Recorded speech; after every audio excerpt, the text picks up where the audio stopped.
I don't hear you. Yes, I hear.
Hey folks, Roland Martin here, coming up on Roland Martin Unfiltered for Monday, February 11, 2019.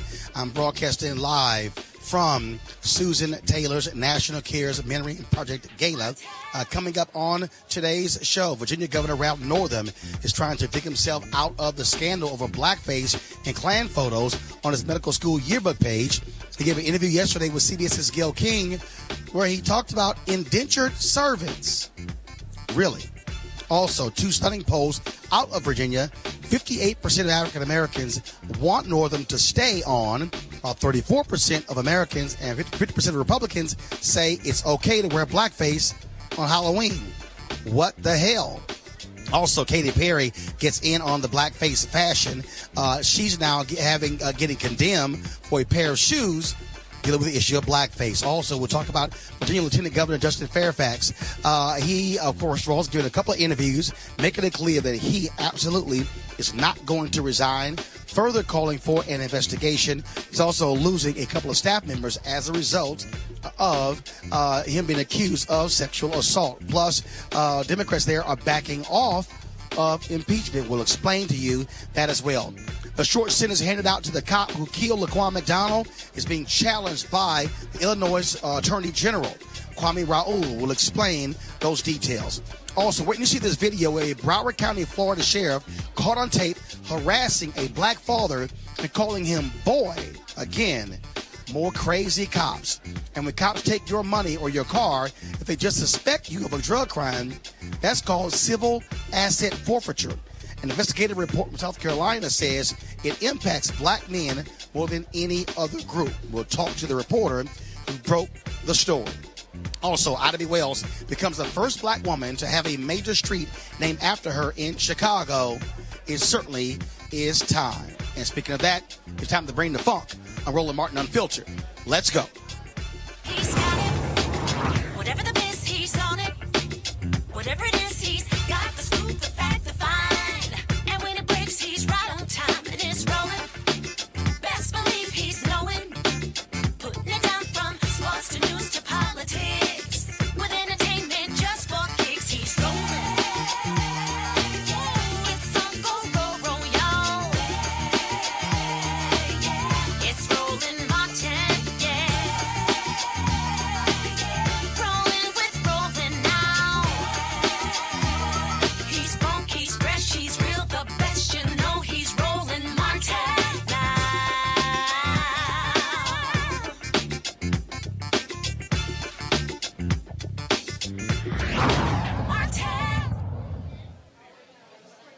All right, folks, I'm Roland Martin here broadcasting live in New York City from the Ziegfeld Ballroom, where Susan Taylor's National Cares Mentoring Project is having their annual gala. And so it's going to be a packed house here. We're also going to be live streaming that gala right here on Roland Martin Unfiltered after the show. And so the red carpet is going on behind me. And so all throughout the show, I'm going to be grabbing various folks who are here. Susan Taylor, of course. The honorary ball of this event, honorary chair of this event is Alicia Keys, who, of course, is flying from New York. Yesterday, of course, she was hosting the Grammy in Los Angeles. And so lots of folks will be coming through here. And so, again, expect for us to be interviewing folks here, but also doing our normal show. First, I want to start with Virginia, where the Lieutenant Governor, Justin Fairfax, has given a couple of interviews to The Root and the Washington Post, where he has proclaimed his innocent and saying he is calling for a FBI investigation into the two women who have accused him of sexual assault.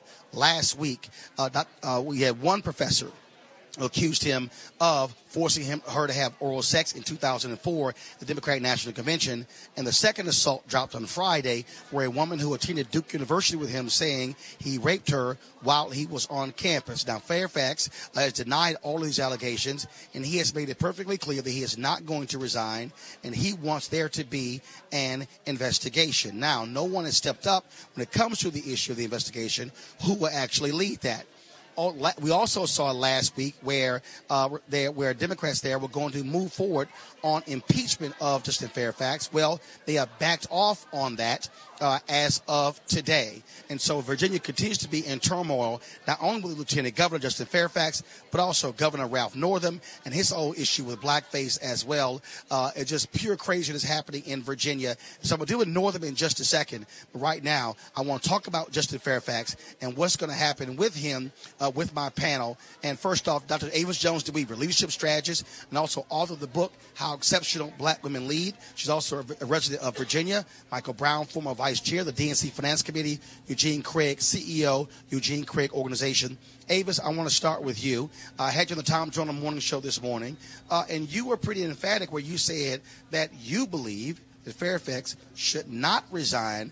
There should be an investigation. Absolutely. In my mind, in America, when someone is charged with something, when someone makes an accusation, people should have the right to defend themselves. We don't go straight from accusation to guilt. There needs to be some sort of intervening investigation in between there. And so my hope is that we do slow pump on the brakes here and have an actual investigation. My fear is that when we have this sort of blind belief mentality around the Me Too movement, we may be creating a situation as women where this could come back to haunt us in the future. It hurts no one to take the time to do an actual investigation to make sure that when we move forward with punishment, we are moving forward with punishment righteously, and therefore we won't have any situation, either with this particular allegation or with those in the future, where someone might actually make an accusation that ends up not being true, and then at the end of the day, all women then are less likely to be believed. Let's take a moment to sort of slow down, do this thing right, so that we make sure that justice actually occurs. Michael Brown is very interesting because you've seen presidential candidates, Senator Kamala Harris, Senator Cory Booker, say that Lieutenant Governor Justin Fairfax should resign. There have been other Democrats also saying the exact same thing. But it's very interesting when I looked at a lot of different comments on social media, the number of people, men and women, who are African American, even though both women accusing him are black, he's African American, they are saying, wait a minute, the guy should not have his career ruined until there's actually an investigation. Michael, what say you? It's interesting. I actually co-sign a lot of what the good doctor said, because I think we've gotten into this, and it doesn't mean you don't believe the women. And certainly doesn't mean that you don't believe the women should have a fair hearing. The question is, should the pendulum swing so far that if somebody makes an accusation against somebody, their career's over, job is over, family destroyed, without any evidence of that, or at least some due process? So it'll be interesting to see how this plays out. And then you have other people who I've spoken to, and I'm sure you've spoken to too, Roland and Doctor and Eugene, that have said, wait a minute, how come the black guy has to resign? Why aren't the white guys resigning? Or why aren't they trying to figure this out? So there are a lot of different dimensions to this whole story, but clearly there has to be an investigation, has to be due process. And it also does not mean you don't believe the women when you suggest that. So, Eugene, what is that investigation? Because Justin Fairfax has passed 2 FBI background checks before, of course. He worked on the 2004 campaign. Well, the question is it the FBI? What if they decline? What's the jurisdiction? Is it Boston, where Dr. Vanessa Tyson says she was sexually assaulted? Is it North Carolina, and where Duke, where Meredith Watson said that she was raped? Is it the Virginia Assembly? And so the question then becomes, folks say, yeah, there should be an investigation, but who does the investigation? Well, I'm going to quote the great Scott Bolden here. I think probably the jurisdiction is where the crimes are alleged to have occurred. So that would be Boston, that would be North Carolina.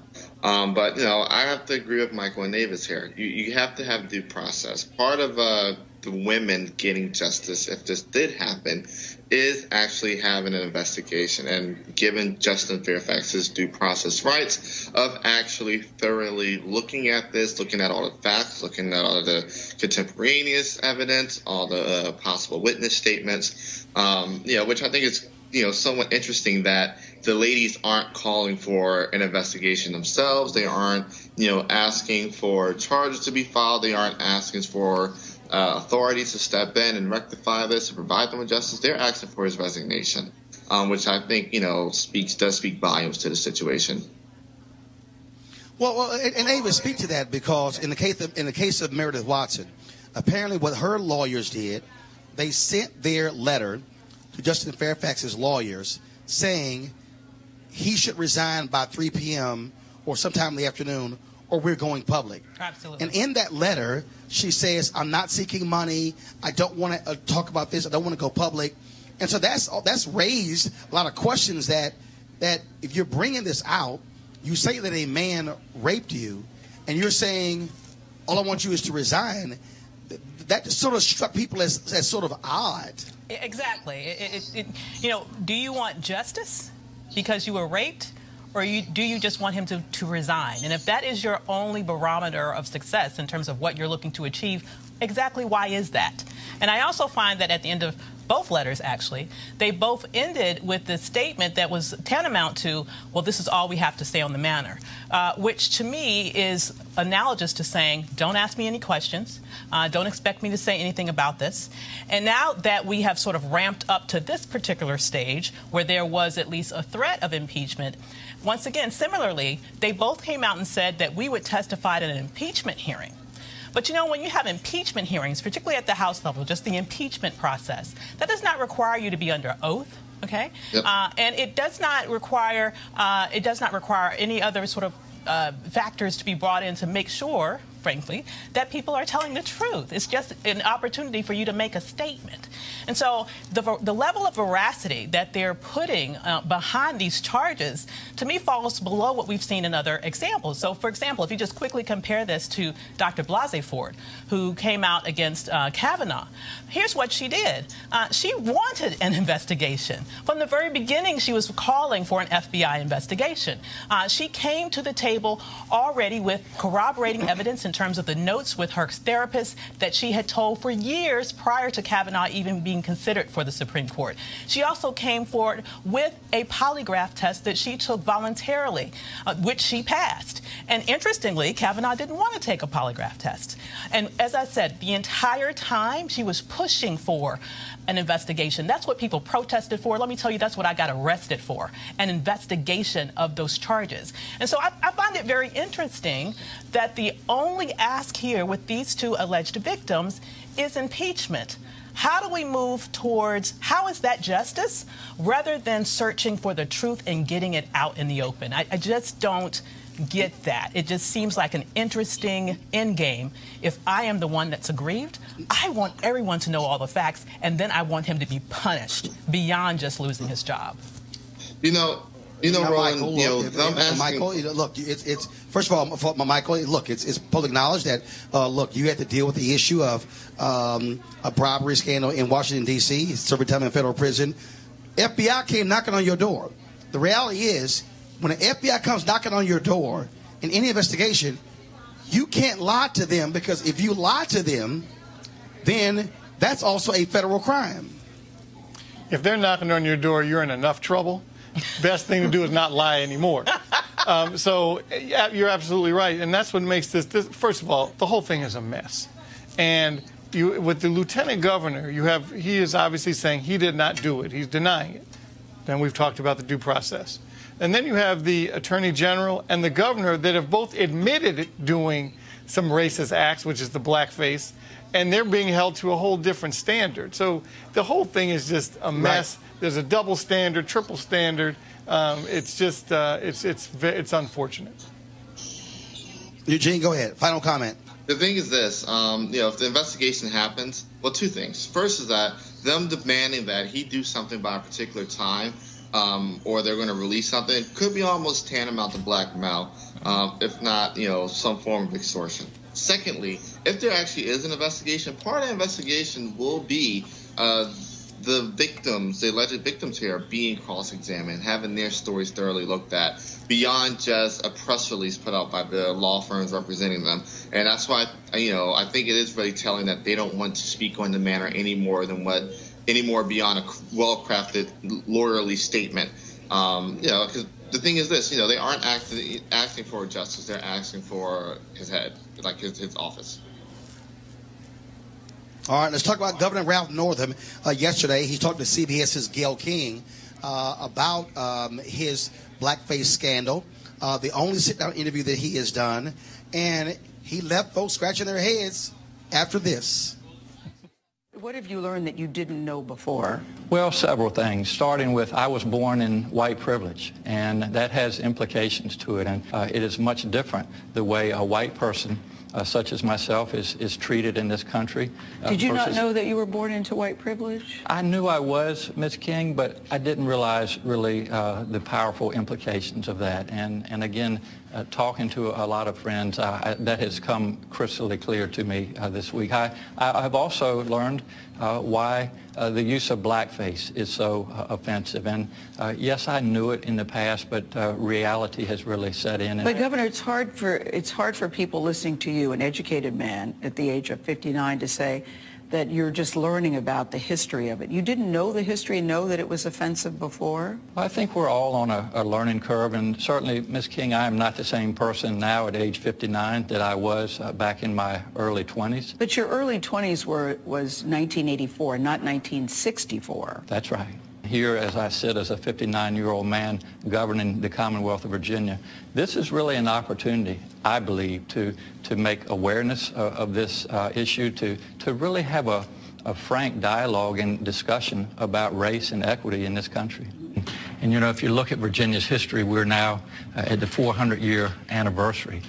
Just 90 miles from here, in 1619, the first indentured servants from Africa landed on our shores in Old Point Comfort, what we call now Fort Monroe. And while also known as slavery. Yes. Yeah. Okay, Avis, take it away. That's my governor. So it is so much. Okay, to be honest, the history is a little interesting here. Okay. Here's the thing. Here's the first thing I will say. I don't believe that he has enough command of the history of black history to really understand what the heck he's saying anyway, okay? The reality is that there was a system of indentured servitude at the time that the first Africans were brought to Jamestown, Virginia. However, they came to this country against their will. I mean, imagine having... They were stolen. Yes, they were stolen. They were taken away from their family, from everything they knew, everything they loved. They were plopped on the other side, and in the intervening time, they were abused horribly. Many died. Those who survived came here to a land that they did not know. They knew no one. They did not know the language. Imagine even in that context being told that you have to work for free for several years. Is that a prize? No. That actually was analogous to the form of slavery that was common in that time period. Typically, in that time period, slavery was used for people that were captured at the time of war. So prisoners of war oftentimes had labor that they did over a limited period of time. We, over the course of our history in this nation, eventually transferred that into chattel slavery, slavery, which became passed down maternally from generation to generation. But before that, to me, that is slavery. That is slavery. They did not have the choice to come here like Europeans, which many of them did, and they weren't criminals. The Europeans that came here against their will came here because they were criminals in their homeland, and instead of serving prison, Michael, they came here. Sorry, Michael, I'm a so here's Virginia resident. interesting. The Washington Post did a poll. The Washington Post did a poll, and it's 47% to 47% in terms of African Americans, in terms of whether he should step down. Okay? Now, African Americans, first of all, the total poll was 47-47. 58% of African Americans say he should not step down. So, what's interesting about this is these weird views for whites, Democrats, independents. Do you think, Michael, that that's the polling data because of the allegations against Lieutenant Governor Justin Fairfax, and because Attorney General Mark Herring had his own blackface issue, and that black folks are being very pragmatic, saying, look, we don't want to see the top 3 Democrats in Virginia all quit because the person who become governor is a Republican. Do you think that's what's behind these numbers? I think it's certainly possible that there's a percentage of that that's behind the numbers. By the way, Roland, are these citizens from around the country, or these Virginia people that were polled? Do you know? I couldn't find that out. This is Virginia. Well, then there's also a piece of it, too, where you could have people saying, you know what, I'm so used to this stuff growing up in Virginia. And yes, I'm glad we're turning the corner, we're becoming more of a purple state, and things are changing. But all my friends back in elementary, I didn't grow up in Virginia, but I'm just saying what people may say, is, you know what, I had friends that did this at Halloween costume parties when I was a teenager in college. I'm so used to it, I don't care. I just want to make sure he does right by us now that he's in office. That's one piece of it. The other piece is what you just articulated, which is they're putting it all together. They're able to say, voters are able to put different pieces together and say, you know what, if the white guys aren't going, I don't want the brother going. And they're able to do that. So that's why the poll probably looks the way it does. Eugene? I'm actually interested to see when this poll was taken. If it was taken after the second Fairfax situation hit, but also during what's becoming a Northam rebrand of, hey, I want to stay and focus on racial inequality. So if folk were receiving that message right around the time the poll was conducted, I can understand the numbers. Other than that, I think this poll may be an outlier. At least it is anecdotally to what I'm hearing from folk in Virginia. All right, folks, hold tight 1 second to go to a break. We come back. We're going to talk about several different things, including the issue of civil asset forfeiture, how that affects poor African Americans. All this next on Roland Martin Unfiltered, broadcasted live from New York City, site of Susan Taylor's National Cares Mentoring Project Gala. Back in a moment. Hey, fam, I want you to like, share, and subscribe to our YouTube channel, youtube.com/Roland S. Martin. And don't forget to turn on your notifications.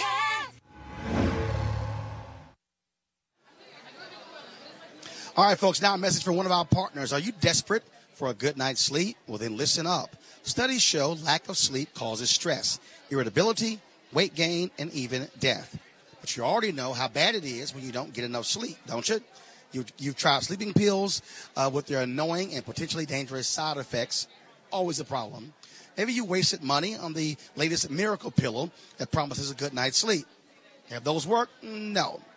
I might have a solution for you. It's convenient, inexpensive, has zero side effects, and it flat out works. So if you want to experience deep, restful sleep starting tonight, visit www.sleepmusic.com. This little-known trick is already helping thousands of people around the world experience better sleep, deeper rest, and happier mornings. And with a full 90-day money-back satisfaction guarantee, what have you got to lose? So visit sleepmusic.com to see how this amazing sleep solution can help you. Use the promo code RADIO to get $10 off. That's www.sleepmusic.com, and use the promo code RADIO to get $10 off. Folks, over the weekend, a 1-year-old boy was shot during a drive-by in Chicago. Police believe the child's mother was the target, who was in the front passenger seat. The child, Dejon Irving, was shot in the head, taken to Corner Children's Hospital, and listed in very critical condition. The gunman has not been identified, but there is a $35,000 reward raised by various community groups for anyone who can offer any information in this case. Also coming out of Chicago, and that is the Attorney General of Illinois, Kwame Roland. He is going to appeal the sentence of Jason Van Dyke, the former Chicago cop who was convicted of second-degree murder for killing Laquan McDonald. Many folks were upset at the judge for only sentencing Van Dyke to 81 months. Prosecutors wanted 18 years. Well, now, again, the Attorney General, Kwame Roland, is officially seeking to force a reconsideration of the 81-month sentence with a petition to the Illinois Supreme Court. Raul says he is specifically challenging Cook County Judge Vincent Goggins' decision to sentence Van Dyke for just second-degree murder and not for each of the 16 counts of aggravated battery, one for each shot fired at McDonald.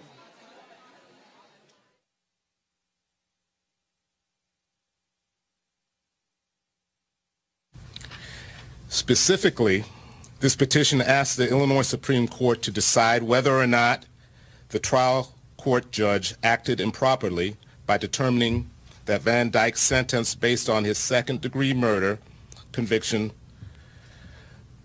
rather than his convictions on 16 counts of aggravated battery with a firearm.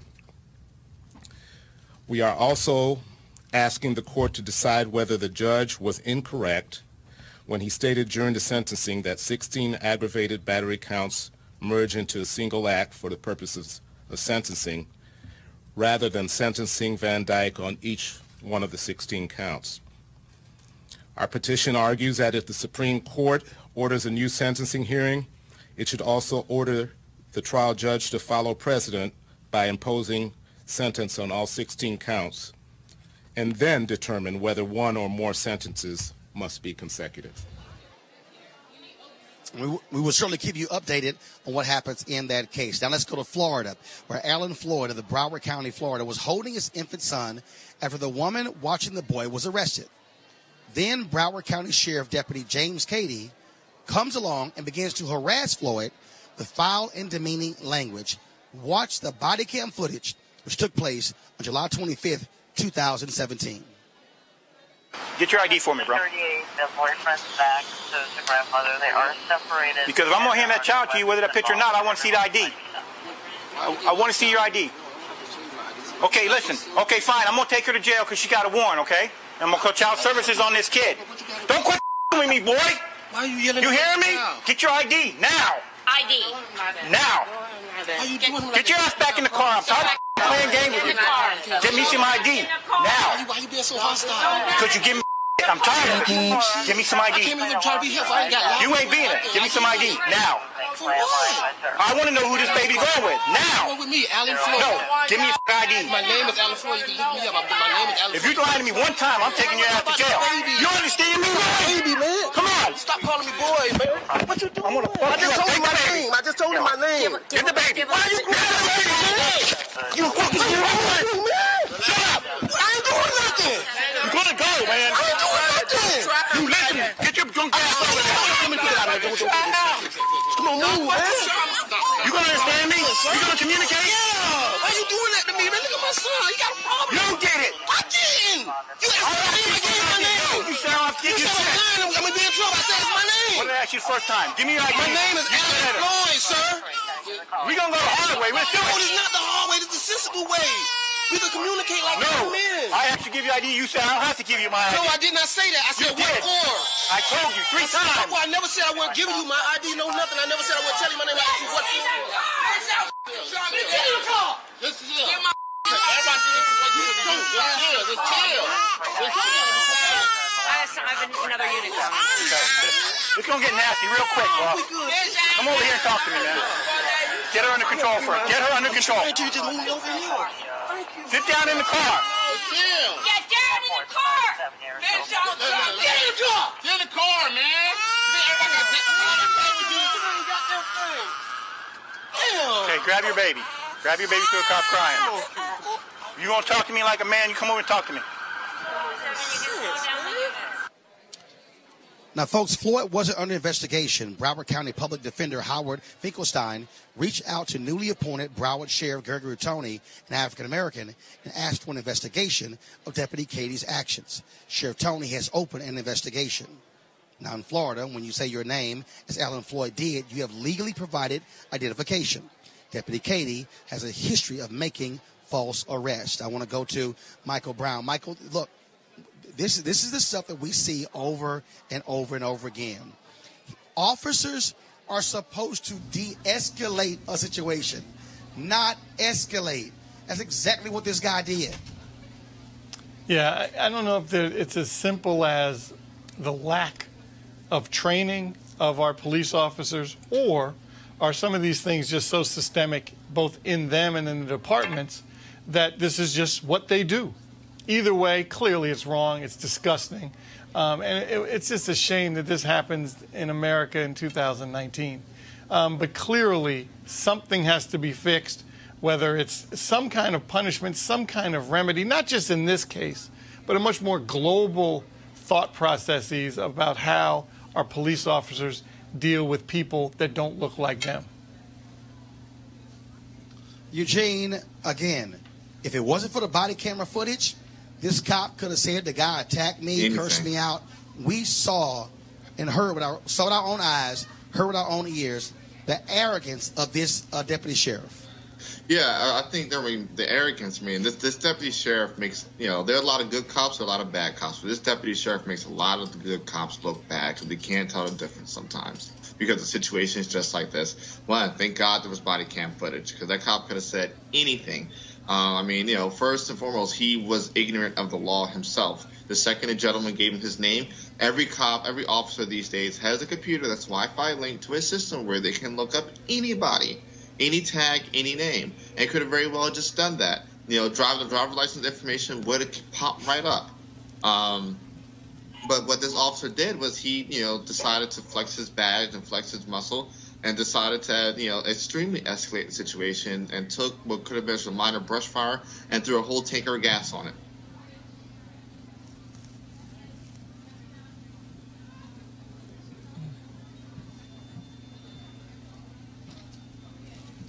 You guys can stretch. Oh, okay. Well, actually, mine can stretch. All right, and you know what, Eugene, you talk about these kind of issues, and clearly, how many times have we been on this set and on this show to see how many things happen like this related to police officers and people of color? It happens, daily, hourly in America? And so clearly something, I think, more has to be done than just giving the assumption. What did your boy Ronald Reagan say? Trust but verify? And I think that's what we have to do with training with our police officers is, yes, I'm not like that. Oh, you don't have to worry about me. But you need to sit in that class and understand what diversity training really means, sensitivity training. Hopefully that will help because clearly this officer clearly either didn't focus if there was training, he wasn't paying attention, he was texting, or is this so deeply embedded in him that he can't help but to not like black people? I agree with story. Give me 1 second. Hold on. Let's talk about another story talking about deeply embedded. Listen to this story, okay? Because this speaks to the same problem that we have in this country when it comes to how police operate, okay? When a man barged into Isaiah Kinlock's apartment and broke a bottle over his head, a North Charleston resident called 911. After cops arrived on that day in 2015, they searched the injured man's home and found an ounce of marijuana. So they took $1,800 in cash from his apartment and kept it. This is one of the many stories in an important investigation by the Greenville News in Greenville, South Carolina, of a practice known as civil asset forfeiture. A civil asset forfeiture is when the cops seize money or goods if they merely suspect drugs are involved. No shock that the reporters found African Americans suffer from this practice more than any other group. Here's what the article discovered. Black men pay the price for this program. They represent 13% of the state's population, yet 65% of all citizens targeted for civil forfeiture in the state are black males.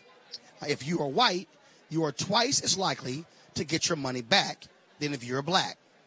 Nearly 1/5 of people who had their assets seized weren't charged with a related crime.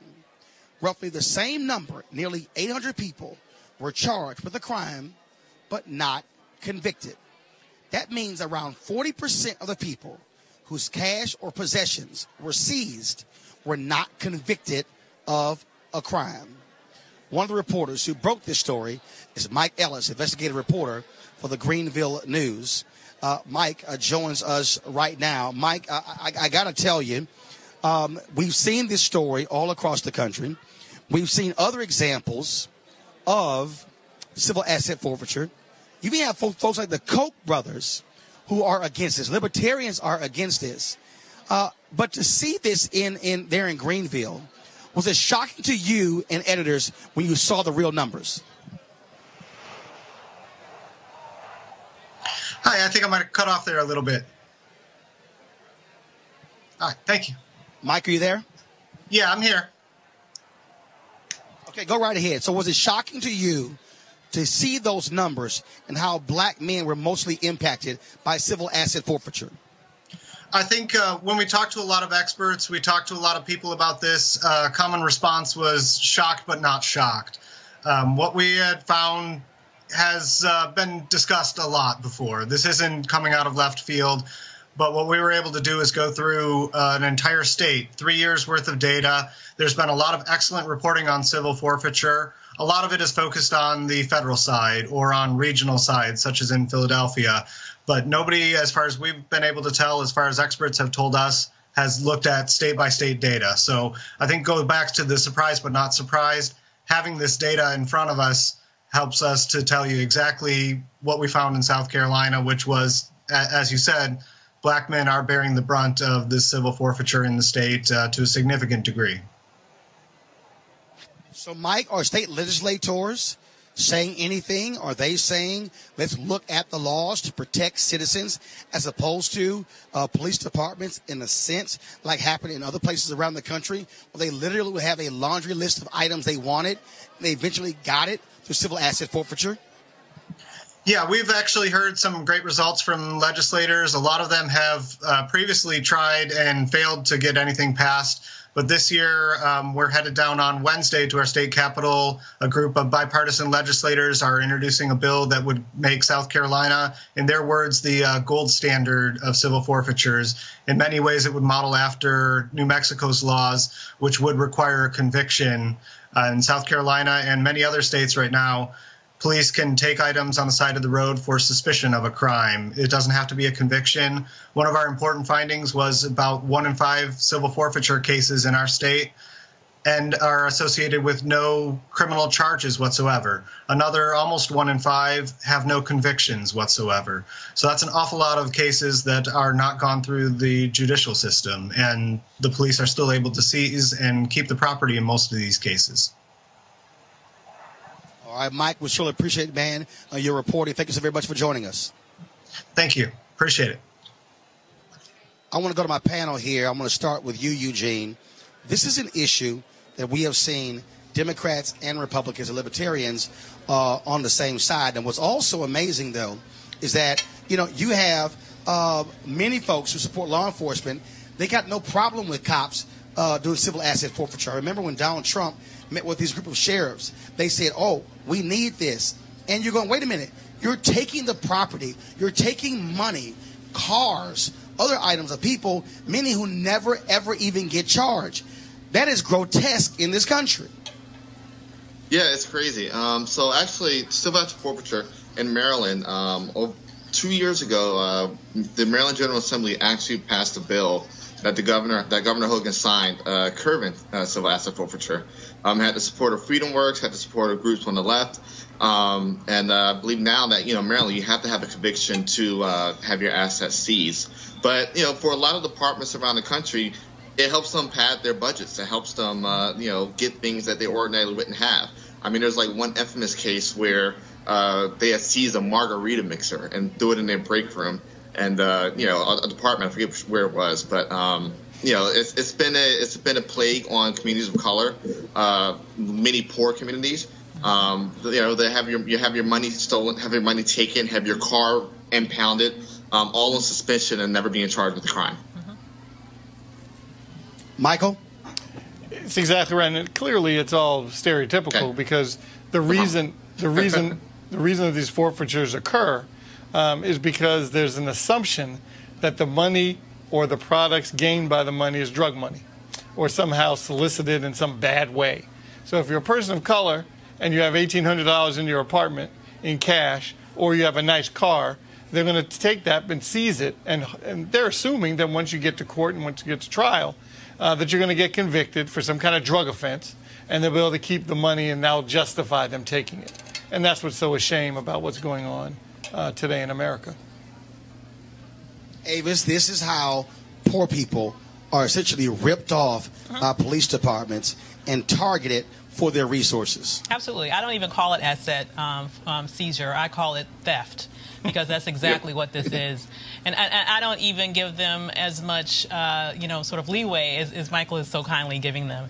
I think they target people and they steal from people because they can. And I also know that oftentimes in poor communities, those communities don't even have financial institutions in those communities. There's a large number of folks who are unbanked in this country. So they don't have any place where they go and have a checking account where they can keep their money. They keep their money in cash. And so the reason why they are targeted in this way is because these people are taking cash. They're also taking other sort of products, things that they purchase, cars and other things, even the margarita mixer, because they can. That's what this is. They are pilfering a community because they know they can get away with it. All right, folks, hold tight 1 second. I'm going to go to a break. We'll be back on Roland Martin Unfiltered in just a moment. You want to support Roland Martin Unfiltered? Be sure to join our Bring the Funk fan club. Every dollar that you give to us supports our daily digital show. There's only one daily digital show out here that keeps it black and keep it real as Roland Martin Unfiltered. Support the Roland Martin Unfiltered daily digital show by going to RolandMartinUnfiltered.com. Our goal is to get 20,000 of our fans contributing $50 each for the whole year. You can make this possible. RolandMartinUnfiltered.com.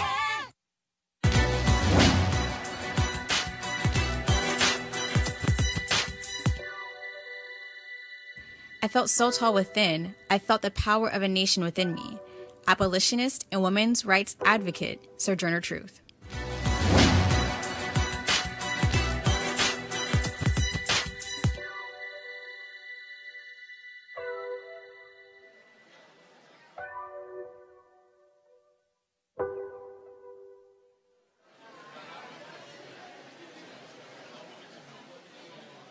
All right, folks, HBCU Giving Day University is Albany State University, founded in 1903, located in Albany, Georgia. Notable alumni include Joe Marie Payton, Shirley Sherrod, Alex Coachman, Rick Ross, and Caldwell Jones. To support them, go to ASU Rams, asurams.edu. All right, folks, calling all HBCU alumni, students, and leaders. Enter the Ford Motor Company HBCU Mobility Challenge and win $25,000 for your school.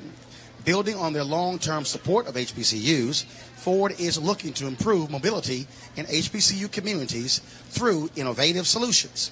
The winning program will receive a grant of up to $25,000 to implement their proposal. The deadline to apply is March 31st, 2019. Go to fgb.life. That's fgb.life for more information and to apply. Ford goes further in our communities. Folks, here's an update on the story of the missing black woman in Columbus, Ohio. Amber Evans still has not been found. We're now into the second week of her disappearance. Evans is an active and well-known community organizer. Her abandoned car has been found, but no sign of Amber Evans. Now, the latest police missing persons alert. We read this before, so we really need her to be found. Distraught, high risk, missing. CPD, that's Columbus Police Department, is searching for 28-year-old Amber Evans. She's a light-skinned black female. Her vehicle was discovered in this Scioto Mile area the evening of 1/28/19 after a dispute with her boyfriend. CPD's missing persons unit number is 614-645-4280, 614-645-4280. 4280. And we certainly must keep the pressure up on Columbus, Ohio media and the police department to ensure that she has been found. All right, folks, for the first time in Chicago, a black woman is getting a downtown street named after her. Congress Parkway was officially renamed Ida B. Wells today. Take a look. 3, 2, 1.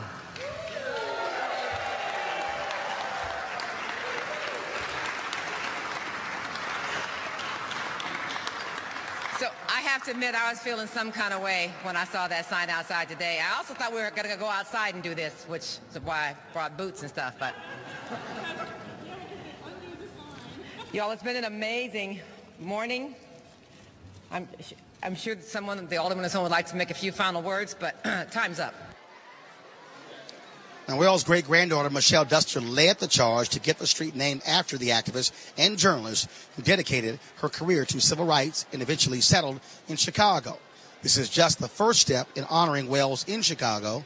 A monument will be erected in honor of her at the former site of the Ida B. Wells homes, a housing authority complex that was torn down in 2011.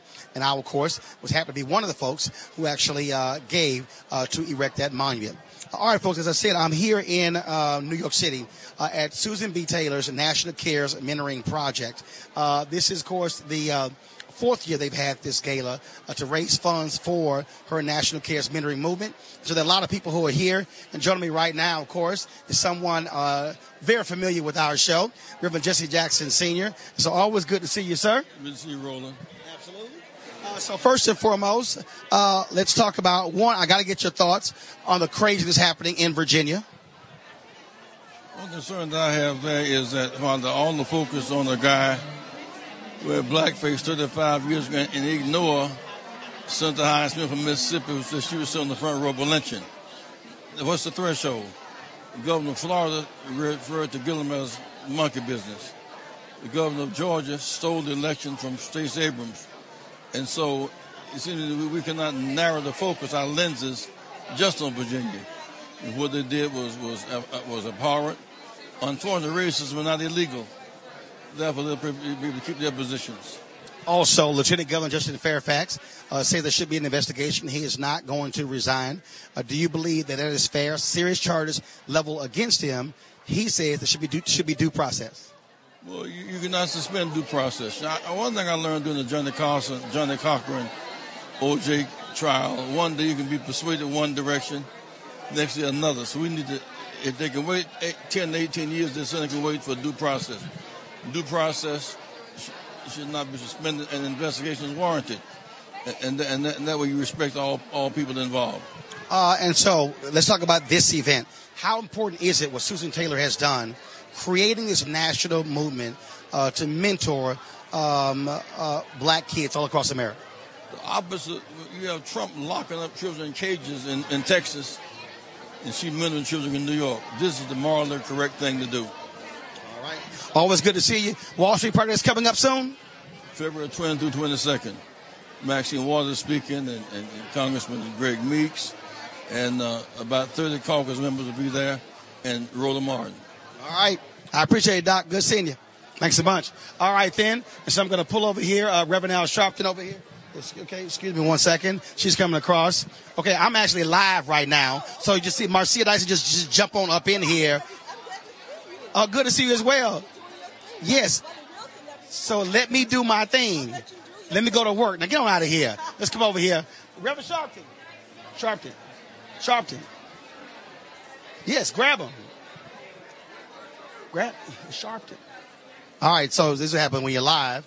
And so I was ready to interview Reverend Sharpton.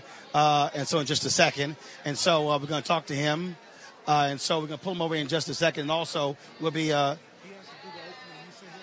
Okay, all right. So then we'll also be talking to, in a second, to Susan Taylor. What's up, Rashad? What's going on? So, of course, that's Rashad Robinson, of course, Color of Change, who decided to just swing on by. Get over here. I mean, you got time before you jump on a red carpet. So I got Rashad Robinson, Executive Director, Color of Change. Always good to see you. First, we were talking earlier about, before we get to this, we were talking earlier about Virginia. Do you believe in the case. So what's your thoughts on Northam? Should he resign? Should there be due process and investigation for Fairfax? What do you make of the craziness in Virginia? Well, Northam said that he did it, that it was him at first. And so I do think he needs to resign. We can't trust him to follow. I think there needs to be due process with Fairfax, and we need to dig into what actually happened. And then there's got to be accountability for whatever the story is that comes out. And then, when it comes to the AG, I think that that's a little bit more complicated. And I think that story also needs to be dug into. This, though, simply can't be about Democrats or Republicans. It does have to be about who can lead, what's the future of the state. But all of this comes down to the bottom line is that as we head into 2020, we have to do a solid vetting of all of these candidates. We have to really dig into their past and their future, and we've got to hold people accountable. And I got to ask you this here. This initiative here, this mentoring project, is a major deal, and it's grown like crazy over the past 5 years. Well, anything that Susan Taylor has her hands in, you want to be part of. And I've gotten a chance to both work with Susan, to benefit from her advice and mentorship as I've led Color of Change. And I'm here to just support the incredible work that she has done at just putting her sort of loving vision around our youth and letting them know that there are people there that are for them, that support them, and want them to succeed. And so I'm just so impressed and in awe of everything that Susan does and what this great organization is doing. All right, I appreciate it, man. Good seeing you. I appreciate it. Thanks a bunch.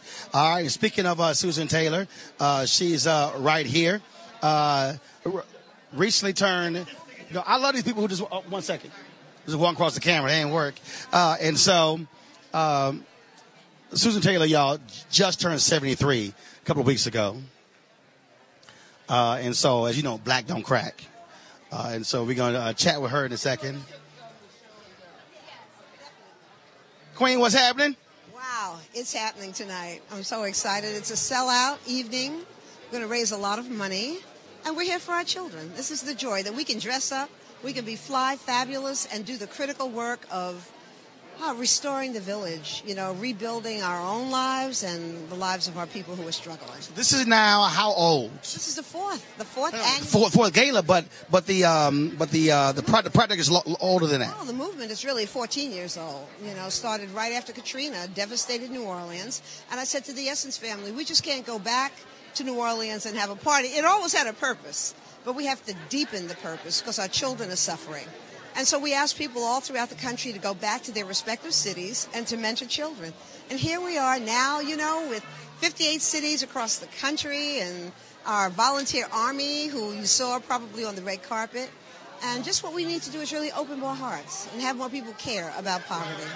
How many folks are you now mentoring and how many chapters? Because this thing has just been spreading and spreading.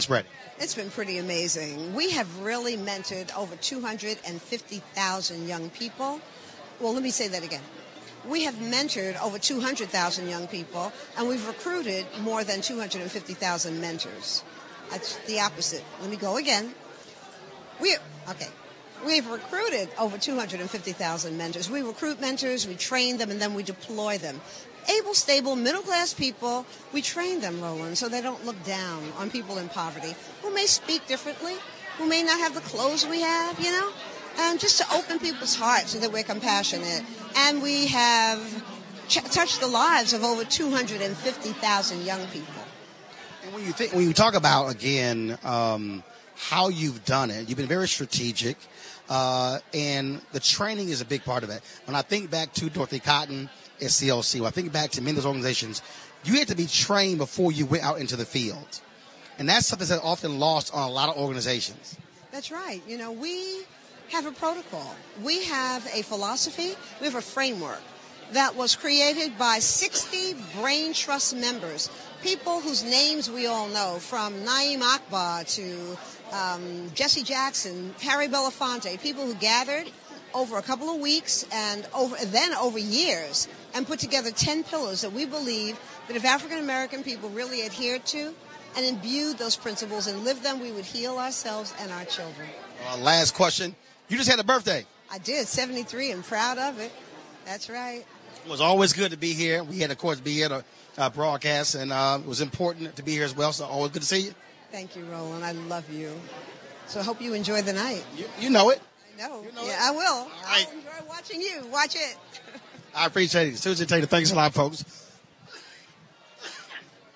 My apologies, still getting over my cold. Now, as we were talking, Tina Lawson, Beyonce's mama, her husband, actor Richard Lawson, they also about to walk the red carpet. And then I just saw my man Maxwell as well.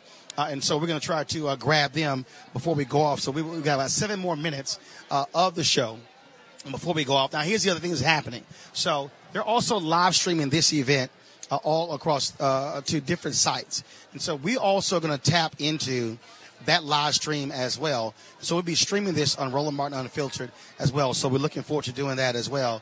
And so how you doing? Step on over here. And so here are a couple of the honorees tonight. And so just tell folks your name. Daryl McKissick, Cheryl McKissick Daniel. So good seeing y'all. So folks who don't know, I already know. But tell them, what do y'all do? We do design and construction. Now, y'all probably at home like, black women doing design and construction. So tell folks the history who are unfamiliar with your family history. So our history dates back 5 generations. The first descendant of our family came here in 1905 as a slave. I'm 1790 as a 1790 as a slave, and accept this award tonight. And was taught the trade of making bricks, and the company passed down from there to a master carpenter, and then our grandfather and his brother are the first black licensed architects in the country, with license 117 and 118 in the state of Tennessee. We are now countrywide: New York, Philadelphia, Miami, Chicago, LA, Texas. We're in Texas, Houston, Washington, D.C. Y'all pretty busy. We're the probably the first national African-American architectural engineering and construction management firm in the country. And so I'm sure some people will be shocked to say, y'all actually doing that? So you put the hard hats on, you're going out to the sites and let folks know who the boss is? Absolutely. We do it good too, Roland. Hard hats, and high heels. It's always good seeing y'all. Congratulations on being on tonight, and look forward to a great event. All right. Thank you, Roland. Right, I appreciate it. Thanks a bunch. And again, folks, we're here at the National Cares Mentoring Movement. And so they started the program thus far. And so what I'm doing here is I'm spotting folks who are all over here because they're about to close the red carpet down because, again, the event is going to begin about 7 o'clock. And so what I'm doing is I'm waiting to see if my man Maxwell will get over here before we go off. And so I'm checking right now. And so I know we got about 5 more minutes left. First of all, let me do this here. Let me thank Eugene, Michael, and Avis, our panel today. I appreciate them joining us today. So I want to do that before we go off. Appreciate it. While I am waiting over here, and so we are again waiting for So waiting for them to get over here. And so as I look over here, so if you probably zoom in, you will see over there Maxwell in the corner. He's talking to Kefra Burns. He, of course, is the husband of Susan Taylor. And so they're over there talking. As I said, Tina Lawson, Beyonce's mama, is here. That's her baby. And then Richard Lawson, of course, her husband, is here as well. And so I'm trying to grab one of them before we go off. And so that's what I'm waiting on. And so it is a packed house. And so do this here. You're just pan to the right over there. If you can, pan to the right, Gary. And so you'll be able to see the ballroom over there as well. And so Reverend Sharp, he's at the microphone as we speak. He is starting the program, and so that's what. So I'll be down there in a second. Last year, y'all, it was an amazing program. Cicely Tyson, she was honored, and her speech was amazing. We actually live streamed that, and so we'll try to put that out there again as well. We would love for y'all to be able to hear what she had to say. As I said, Alicia Keys, who last night hosted the Grammys in Los Angeles, is the honorary chair of this ball. She's making her way to New York for this event as well. And so we are also looking to grab her. We'll probably grab her afterwards, and I'll just have the video for you guys tomorrow. As Susan Taylor said, this is 14 years the National Cares Mentoring Movement has been taking place. After Katrina, after so many people were displaced, Susan Taylor, in essence, held an event, held a rally there in New Orleans. We were there. We covered that event. And one of the things that she said is that we can't just focus on one event, have a rally, and then leave from there.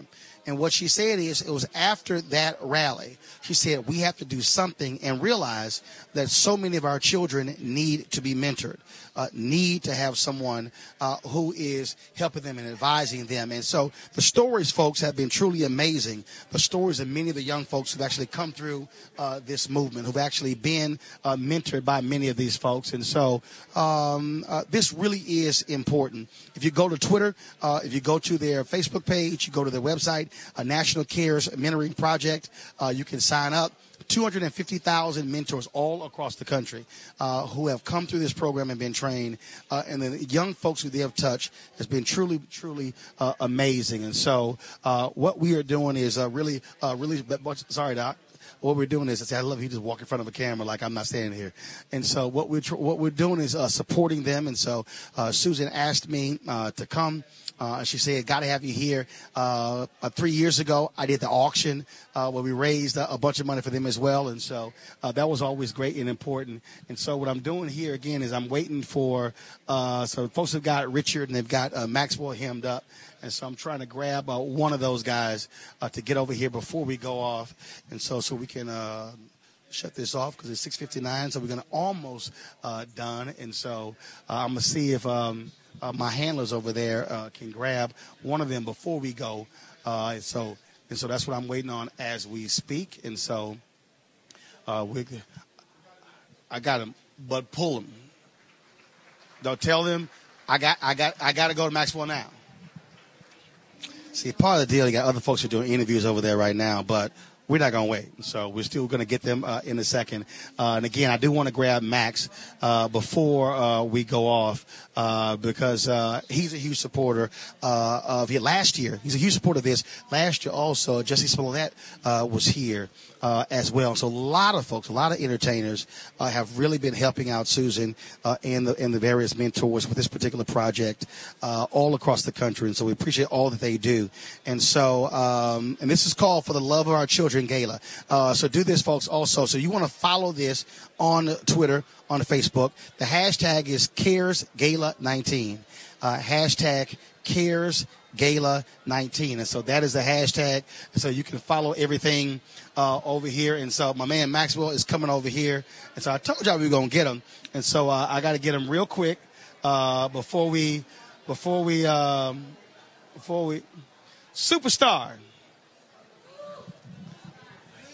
What's going on, baby? What's happening? You all good? How are you, Mr. Martin? Good. I'm great. Looking clean? I'm trying. You know, you don't want to come out here dusty.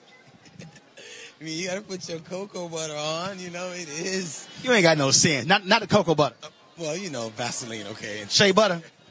No, I'm just keeping 100 Vaseline intensive care. Sorry, no product placement here. You know, just talking the truth. How you been, man? Man, I'm good. Been busy, but it's all right. I see you doing great things. Well, you know, we trying to make it happen. I watch everything you do. I get my alerts on all your broadcasts. Well, that's what we're doing right now. So we're live as we speak. So, you know, well, I appreciate that. And so it was so funny. I was like, yo, we got to be done at 7. I'm like, snatch them. You know, it's BMT. Or BWT, whatever you want to call it. Man, how you doing? I'm great, man. I'm happy. I'm making music. I'm centered. I have so many projects that I wish I could talk to you about, but I'd rather them happen than jinx them. But yeah, things are really good. Now, you are busy, but why is it important for you to be here tonight? Well, you know, last year, you know, a year ago I attended, of course. You know, they were honoring many amazing people who have done great things for the community and for mentorship. But I came and I was asked to sing for Cicely Tyson last year. And, of course, this year, my little sister, Alicia Keys, is being honored. And there was no way I could miss the opportunity to see her and to watch her yet again receive, you know, accolades for her years of support for not only the community, but for all children and people in the world. Well, man, it's always good to see you. Looking clean. Last I saw you, of course, you were performing in National Harbor, killing it. Trying my best, trying to get through. You know, tours are tough as you get older, but you know, I'm just happy because the audience gives you that energy so that you can just power through. And right now, a 78-year-old Ed Levert saying, "Man, please." I wouldn't say that, but it's not easy. I'm not gonna say. Look, it's definitely like 50. We just did 50 shows in 2 months. You know, so. You just do the math. Oh, I understand. And there's no auto-tune, okay? If I make a mistake, it's my real voice making a mistake. If I'm hitting that note, it's my real voice hitting that note. And I actually prefer it that way because at least the humanity of the music isn't lost, you know? But I am doing my me. I'm trying to get my voice back. Al just hit me 2 weeks ago. And so I got all these folks. Anita Baker sending me tweets saying, take this kind of honey and then do this and do that. And then David Mann and Tamala Mann saying, do this. It was all kind of folks. Oh, she knows what's up. Yeah. Anita Baker is the person that taught me how to get my falsetto together. Okay. So when her album came out, you know, Rapture, all those records, I would just pretend to sing like her when I was 16. And then, so thank you, Anita Baker. I love you so much for helping me get my voice on point. I might have to call you so you can help me keep my voice on point. Well, man, always good to see you. We got to hang out next time again. We always do. You know it. We just can't let people know how we hang out. Right. We'll keep that secret. It'll be a problem out here. We'll keep that one secret. All right, baby. Good seeing you. Love you as well. All right, y'all. Real quick here. Two great people right over here. Of course, one is from H-Town, my city. Tina Lawson.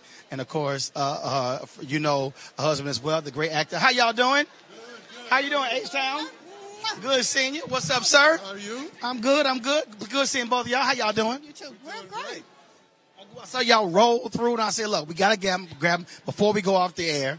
And so, H-Town, how you feeling? What's going on? Feeling great. I'm happy to be here to support Susan and the CARE mentorship program because, you know, we're mentors and we're passionate about it. So it's a pleasure to be here.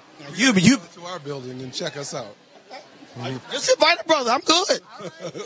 We will. We're doing a play right now called No Place to Be Somebody, which is 50th anniversary. Great production. You should come and cover it.